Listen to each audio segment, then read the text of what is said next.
Una, pakuluin natin muna yung breast chicken bago natin lutuin yung macaroni soup. After natin pakuluan, iset aside na muna natin yung breast chicken.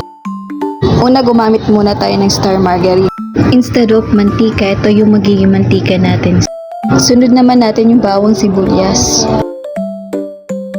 Mix natin para madali siya maluto. Sunod naman natin yung breast chicken na pinakuluan natin kanina.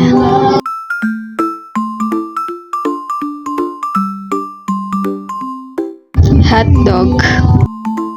Haluin natin hanggang sa maluto silang lahat. Lagay naman natin yung pamintang durog. Chicken tube. Halu-haluin natin para matunay yung chicken tube. 2 cups of water.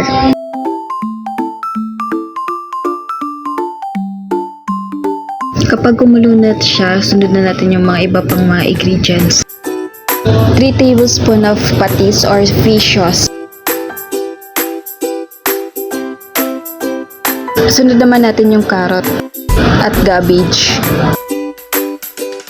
Halu-haluin natin para maayos yung pagkaluto ng macaroni soup.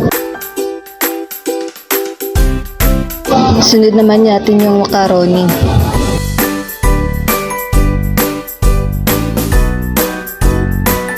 Takpan natin hanggang sa kumulo at maluto ng maayos. Sunod naman natin yung Alaska Evap.